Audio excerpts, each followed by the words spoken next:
The sweetest sleep in the world is when you've reached your goals. But it doesn't last long, because once you've reached your goals, you're now motivated to set another goal, another metric, and move even further. That's what having a yeard has done for me. I can't wait for a 2-year beard now. I'm loving it. I've never liked how my beard felt when it was shorter. And I realized, my gosh, I should have done it sooner. It's like everything else in life. Once you do something, your only regret is that you should have done it earlier. Nobody wakes up successful. You don't check your success like you check the weather. Oh, it's going to be rainy today. Okay? You don't do that. You don't wake up and go, oh, I'm successful. You don't do that. You set goals, you work hard. Success is a natural consequence of working hard and working smart. And multiplying your efforts, not just you. I know people that are exchanged time for money. They're like a jukebox. When you stop putting the money in, the music stops. When you stop delivering your service or product, then the money stops. Is there a way that you can keep making money where you wake up in the morning and you check your account and say, wow, 12 people in China purchased my product. 100 people in the UK watched my video. 9 people in Japan just purchased an ebook. Holy cow. So this is what happens. How do you leave your job? How do you leave your rise and grind, which I instruct people all the time? It's about rising and shining, not rising and grinding. People adopt those memes, not realizing that they're programming themselves to hate what they do. Grinding is not fun. Shining is fun. Other people don't respond to the grind, but they respond to your shine. Your success stimulates and motivates other people, just like other people's success stimulates and motivates us. If you want to become a millionaire or a billionaire, you can do it. There's never been a time in history that's easier, and I'm well on my way, where it's easier to do that. For those that want to condemn that, well, how much do you need? Isn't that being selfish? Or how much is enough? You know what? I've got 3 kids. I've got aging parents. I can't do it on a salary. Ain't gonna happen. So I gotta make as much as possible, because I gotta make things happen for me. I'm responsible for me, not the government, not anyone else, nobody else. Now, will my lifestyle change when I reach those financial goals? Probably not. Will I still have a Van Gogh room, a little shed to go and smoke a pipe and watch Netflix? Absolutely. Will I still shop in thrift stores? Yes, because I enjoy doing that. It's not just economic. I do it because I like it. It's fun. And it brings me great pleasure to do that. But you're not going to wake up one morning and life is going to tell you, you no longer have to punch a clock. You no longer have to go to that job anymore. That's going to come as a result. It's going to be the consequence of working really hard. That's why you need a 24-month goal. The 24-month beard is a beautiful beard. The 12-month beard is a beautiful beard. Wait till you get to 24. Wow. I'm a couple months beyond a yeared, and I'm excited because my yeard is going to be kind of like the visual symbol of my financial Independence Day. I gave myself 18 months to match my current income. I'm giving myself 24 months to exceed it and be able to leave my work. Did you give your job your 2-year notice? Throw down the gauntlet, give them a 2-year notice, jokingly. You don't have to literally give a notice, but in your head, picture yourself saying, I'm giving my 2-year notice right now. And that puts healthy pressure on you, healthy pressure to achieve. and not magically become independent. When is your Independence Day? It's a matter of science. It's a matter of math. It's a matter of planning. It's not, your Independence Day is not going to happen all by itself. Your Independence Day is not going to happen bitching and moaning about your presidential candidate lost or your presidential candidate won. That's bullshit. Let's get real about that. Nobody in the White House is going to affect your finances overall. And you have to be clever and work your way around that. Work hard and work smart. Excuse me while I change lanes, but I can't now. There's a big old truck. Now a minivan. Come on now. All right. Let's get out of that lane.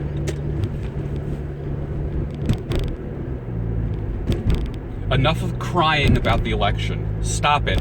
Stop it. Are you a moral person? Are you a liberal person? Are you a conservative person? Then guess what? Be liberal, be conservative, be moral, be whatever you want to be, because ultimately you create. No one else's decisions affect you except you. You affect you. You're overthinking and blaming. There's a thing called blameshifting where you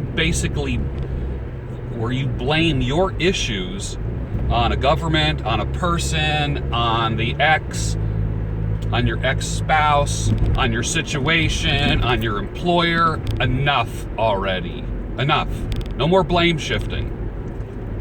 Take full responsibility. If you've been down low and in a rut and in a economic gutter, take full responsibility. Even if you had something to do with you being there. You start to see the role that you played in the demise of your economics. You start to see the role that you played in the demise of your love life. You know, there's nothing like being in love. There's nothing about thinking about being in love. There's nothing like floating out of the house in the morning when you're in love. Now, are you going to wait to be in love before you start succeeding, before you start floating, before you start being confident? No. Don't wait for that to happen. Everyone changes when they meet the person of their dreams, if you're single, that is. But I will tell you this right now. What if you started acting like that now? Acting. Now, here's the cool thing about that, is that you could possibly attract a different kind of butterfly by putting out a different kind of nectar. And it's the nectar of positivism. It's the nectar of optimism. It's the nectar of, you don't want to be political. I know women that walk away, that actually would walk away from me because of the way that I voted. As a conservative American, as a constitutional, liberty-loving American, I know women that would rather be enslaved and enslave whole races of people. And they're fighting for people they don't even know, which is bullshit, which is false heroism. Enough of that. Fight for yourself. Fight for yourself.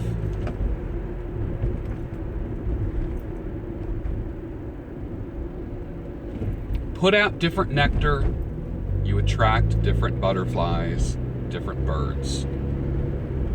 Okay? What is that nectar? That nectar could be a new body that you're creating for yourself, that you're giving yourself a year or 2 years to achieve. It could be a beard. I know I attract a completely different kind of woman with a beard than when I don't have a beard. But I'm not shaving the beard for anybody, so my apprehension about my beard and thinking that I might not be able to attract somebody really sets off signals that I'm not attractive. And that bothered me for a while. Now, every now and then when a stranger, a woman I don't know, comes up and says, wow, that beard is really sexy. That's really attractive. You wear it well. I got to stop acting surprised when I hear stuff like that. And just the proper response is, thank you very much. I appreciate that. Thank you. Are you single? But here's the thing. The nectar could be your body. the way you look, it could be your attitude. But you might not have the body that you want right now, but guess what? You can have the attitude and the optimism and the mental mindset that you want, like that. It's a decision away. And you practice it. The more you practice positive responses to things and people, guess what? The easier it is to become positive and optimistic. You need to create those neural pathways. Neurologically, you're happy. You're trained to be disappointed. You're trained to be upset. You're trained to just think everyone's ripping you off. You're trained to think that you have to be on the defensive all the time. And that's a neurological issue. That's because that's how your brain fires. Retrain your brain to see the brighter side. Retrain your brain. And I'm not talking about false hope and this everybody gets a trophy and everybody gets a ribbon bullshit that kids have. Because confidence comes from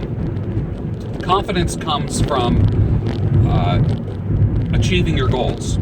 You walk taller when you achieve your goals. That's just a reality. That's why I say if you just build up confidence and positivism without having anything to back it up, it's really not going to last very long. It's not going to last long. I speak very affirmatively and positively because I've achieved things in my lifetime and I'm proud of it. I worked hard for it. And like Yogi Berra said, it ain't bragging if you can do it. You can do it. You just have to believe that you can do it. Give your 2-year notice. It's not going to happen. You leaving your job, this is only for those that want to leave what they do. If you're happy doing what you're doing, by all means, stay there. Then you're in a rare group of people that love what they do. I heard someone say once, if you don't have goals, if you don't have dreams, if you don't have plans for your future, there's always going to be someone else who is happy to include you in their plans. Are you going to be just a building block in someone else's wall of a cathedral that they are building? Or are you going to build your own cathedral? Build your own wall? Some people are destined to be worker bees. Punch a clock, be a robot. The beat goes on. Some people are destined to lead. Which one are you? If this video is doing anything for you, stirring you at all, then I know that you're destined to lead. People want to be led, they don't want to be managed. For those of you that are managers out there, lead your people. Don't manage them. Don't corral them like animals in a pen.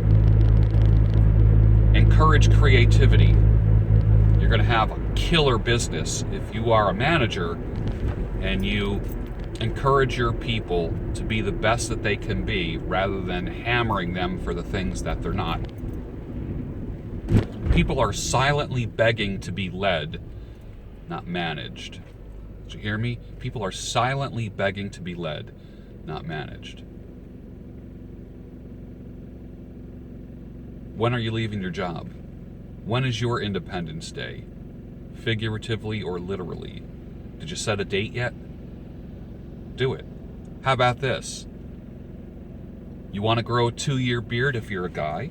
If you want to grow a 2-year beard, just say when you reach your 2-year beard, you're going to be at the level financially where you can replace and exceed your income. How about this? Let me throw down the gauntlet and challenge you. Let your beard growing also be indicative of your dream growing and your goals growing and goal achievement. So by the time your beard is 2 years old, you will have enough to leave what you do currently now and leave what you hate and pursue what you love. What is that thing?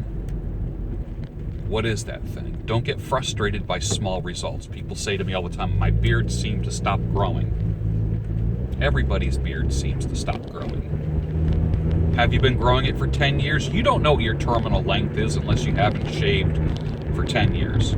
People grow a beard for 6 months and they go, my beard stopped growing. It didn't stop. When you've let your beard go for a decade and it's still the same length, that's terminal length. But don't tell me you've been growing your beard for 6 months, 3 months, 12 months, 14 months, and it stopped growing. You don't discover your terminal length for years. Years. So hang in there, let it grow and let it flow, because like I said, time and length are the solution to most of your beard issues.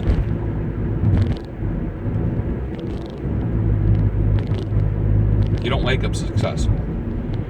Success, financial success, is a consequence of laying many, many, many, many bricks over a long period of time. And a glorious beard is the result of walking away from the mirror, walking away from the clippers, walking away from everything that would compromise the beauty and the glory of that facial hair. See how I'm tying the facial hair thing into your success? You can do it. I know you can. Because I believe in you. Now go out and do it.